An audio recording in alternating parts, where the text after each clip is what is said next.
பார்க்கறதுக்கு வர்றவங்க லோக்கல்ல எல்லாம் பார்த்தீங்கன்னா, இப்போது வண்டி வந்து நாளைக்கு வேணும்னா இன்னைக்கு கூப்பிடுங்க. ஒவ்வொருத்தர் வந்துங்க வண்டியெல்லாம் பார்த்துட்டுங்க, இப்போ இது வந்து டிசம்பர் மாதம்னு சொன்னாக்கா, அவங்க ஒரு சர்வசாதாரணமா இன்னொரு 6 மந்த்ஸில் வாங்கிக்கிறாங்க, 3 மந்த்ஸில் வாங்கிக்கலாங்க அப்படிங்குவாங்க.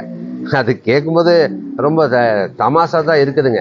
வண்டி வந்து 6 மாதம், 3 மாதம், 1 வருஷம், 8 மாதம் நிறுத்தி வைக்க முடியுங்களா? அப்பப்போ வந்தாக்கா நாமளே வந்து ஒரு 500, 1000 கமிஷனுக்கு வாங்கி தர்றோம். அப்பப்போ பார்ட்டியை கொண்டு வந்தவனையே வீடியோ போடுறோம். வீடியோ போடுறதுக்கு முன்னாலேயே ஒரு வண்டி வந்தவனையே அப்பவும் சேல்ஸ் ஆயிரும், யாராவது வாங்கிட்டு போயிடுவாங்க. வண்டி வந்துங்க 2 டேஸ்க்கு முன்னால், அடுத்தது இப்போ இன்னைக்கு 24ஆம் தேதி 12வது மாதம் 2024னா, நீங்கள் 26ஆம் தேதி எடுக்கிறது 2 நாளில் எடுக்கிற ஐடியா இருக்கும்போது கூப்பிடுங்க. ஒரு வாரம் கழித்து வர்றது கூட அந்த வண்டி இருக்கிறது வித்துருன்னு சொல்ல முடியாது. நீங்கள் அந்த டைமில் என்ன வண்டி இருக்குதோ நான் அதை உங்களுக்கு சொல்லுவேன்.